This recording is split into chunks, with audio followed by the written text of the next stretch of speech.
Hello everyone, welcome to another video, and today I'm going to be talking about a very bitter feud that happened in the WWE, and it had you believing that these two guys literally hated one another with a passion in the WWF. I'm talking about Bret the Hitman Hart and Jerry the King Lawler in their most underrated rivalry ever in the WWE. I really enjoyed this rivalry between Bret Hart and Jerry Lawler, and Jerry Lawler did a wonderful job in making you hate him, and you just want to wrap your arms around his neck and strangle him. The way he would talk about Bret Hart and the way he would insult Bret Hart's mother, Bret Hart's father, and Bret's brothers as well. And he would just say the most disgusting, most vile things you can say to someone's parents and someone's siblings. My gosh, you just wanted to choke this guy and just like, you wanted to like really kick his ass, to be honest with you. Now, the beginning of the Bret Hart Jerry Lawler feud began in June of 1993 at the King of the Ring, when Bret Hart defeated not one, not two, not three, but three opponents to take his place as the WWF King of the Ring, defeating Razor Ramon, defeating Mr. Perfect, and then defeating Bam Bam Bigelow in all classic encounters. After the match was over, we saw Bret being crowned by Mean Gene Okerlund, saying, "I proclaim thee King of the Ring, Bret the Hitman Hart." And then Jerry Lawler comes out and starts berating Bret Hart, putting him down, and calling himself the only undisputed king in the WWF. And from there, Bret Hart would grab the microphone and he says, "You didn't even have the guts to enter the tournament. By the way, the only kind of king you are the Burger King." And then the crowd broke out in a Burger King chant. And then while that was going on, Jerry Lawler sucker punches Bret right in the face. I think he nailed him with the scepter or something like that. And then he would just pummel down Bret Hart, punch him down to the ground. Some really stiff shots to the jaw of Bret, some short jab punches. And we seen Bret go down, and then we see Lawler putting the boots to Bret. And then afterwards, we saw Lawler pick up that big, large King's chair, and he would pick it up, and he would just raise it. He would just raise it, and he would just dump it right down onto the back of the Hitman, Bret Hart. And I think in an interview somewhere, Bret said that really messed him up. It really hurt him really bad. And this is what happened in the matchup. Now, this occurrence here in June of '93 at the King of the Ring set the stage for their matchup coming into SummerSlam of that year. Now, prior to this, we would see Bret Hart's parents, Stu and Helen Hart, attend an episode of Monday Night Raw.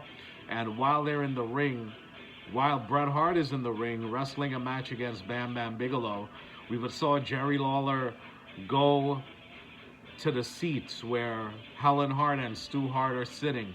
And then he would just go up to them and insult them right to their face with the microphone, right in Stu's face, right in Helen's face.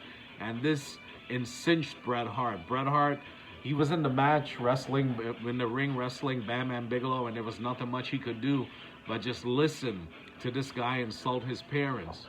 And then Bret Hart, he just had enough, and he went up to his parents' rescue, but that time Jerry Lawler had just gone. He like ran away. And Bret came to the aid of his parents, hugged his mom, comforted his father, and but the damage was done with Lawler speaking all those hurtful words to them. You just wanted to kill this fucking guy, man. I swear. I hated Lawler with a passion, which means he was definitely doing his job back then as a heel.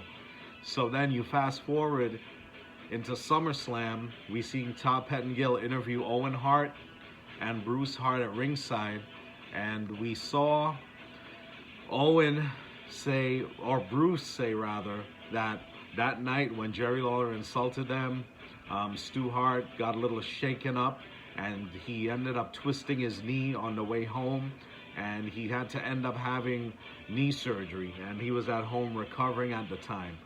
So Owen was there also as a cheerleader for Bret and said that Bret Hart is going to rule #1 here tonight. So then we go to ringside, Bret comes out, and then after Bret comes out, he's awaiting the presence of the Cowardly King, Jerry Lawler. And then this guy comes out of the ring with his knee wrapped up with the biggest ice pack you ever saw, and on crutches. And he's coming to the ring, and Top Pettengill interviews him on the outside of the ring. And this guy is coming up with every excuse in the book and said he wanted to fight Bret Hart here tonight at SummerSlam, but the doctors advised him not to go in the ring as a result of a fiery accident. A little blue-haired old lady caused a 10-car pileup, and he ended up crashing his car and got into a car accident, therefore causing him to injure himself.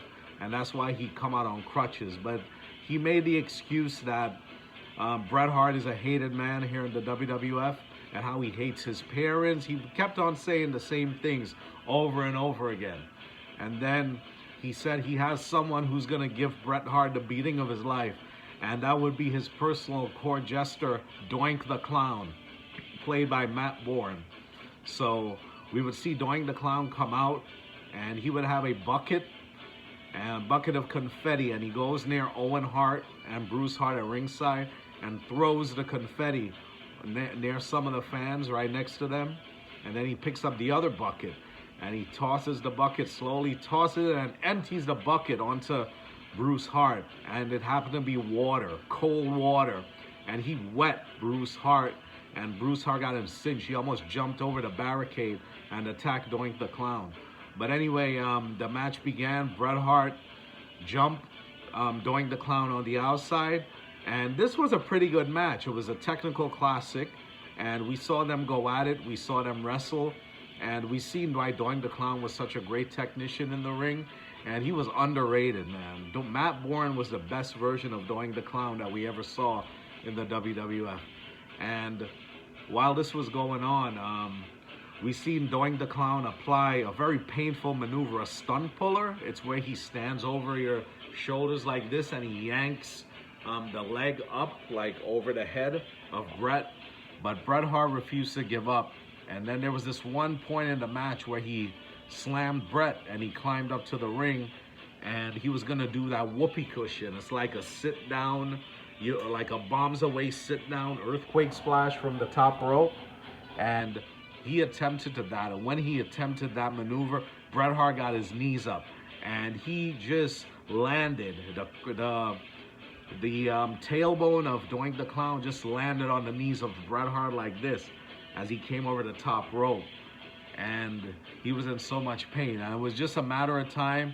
Bret Hart put the sharpshooter on and turned Doink the Clown over and got the win. And then we would see Jerry Lawler miraculously come into the ring, and he would just grab his crutch and he would whack Bret Hart right over the head with the crutch, breaking it. If you look at that shot with the crutch, it looks like he popped Bret Hart's eardrum because he just hit him so hard. The handle of the crutch, it just broke over Bret's ear. It was painful to watch. You would think that Bret Hart probably popped his eardrum there. And then then Lawler would proceed to help Doink the Clown out to the ring, taking him back to the dressing room.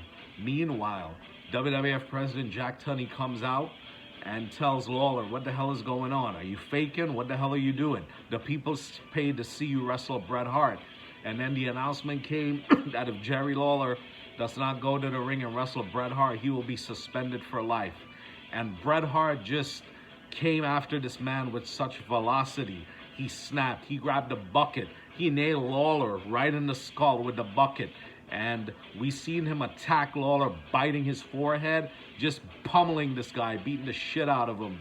And then eventually the temperament of Bret Hart would get to him as Lawler would try to cheat his way and grab a piece of the crutch, jammed it into Bret's throat. And, you know, just using some underhanded tactics to try and beat the Hitman. And then we see in the ring, Lawler tried to use some offense. However, it did not work. Bret's adrenaline kicked in, and he just nailed Lawler with a low blow that the referee did not see. And then from there, that was it. That was all she wrote. And then Bret Hart would pummel Lawler, hit him with a back body drop, give the thumbs up, then the thumbs down. And then Bobby Heenan said on commentary, oh, they want to see the King slaughtered. And then he got the King in that sharpshooter, turned him over, and the bell rang. And that was it. The match was over. However, Bret did not want to release the hold. He wanted to make this man pay for all the things that he said about his parents, all the insults towards his parents, towards his family, towards everyone close to the Hitman.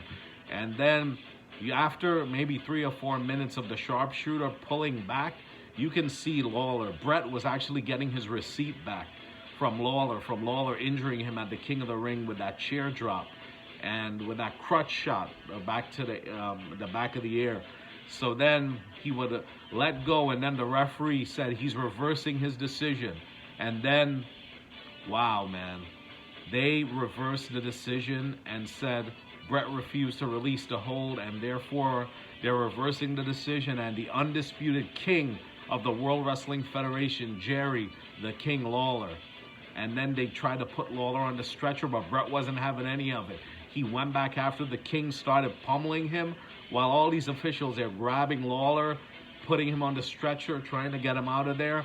And then we seen Bruce Hart try to take a shot at Lawler, but then the officials, they were holding him back while Lawler was on the stretcher. And then Owen jumped from the top during onto the stretcher, nailed Lawler with a forearm right to the shoulder. And then Lawler goes back on the stretcher, and while he goes back to the stretcher, the last image would be like this. He puts up the hand in the air like this, the #1 finger, to signify that he is the undisputed king.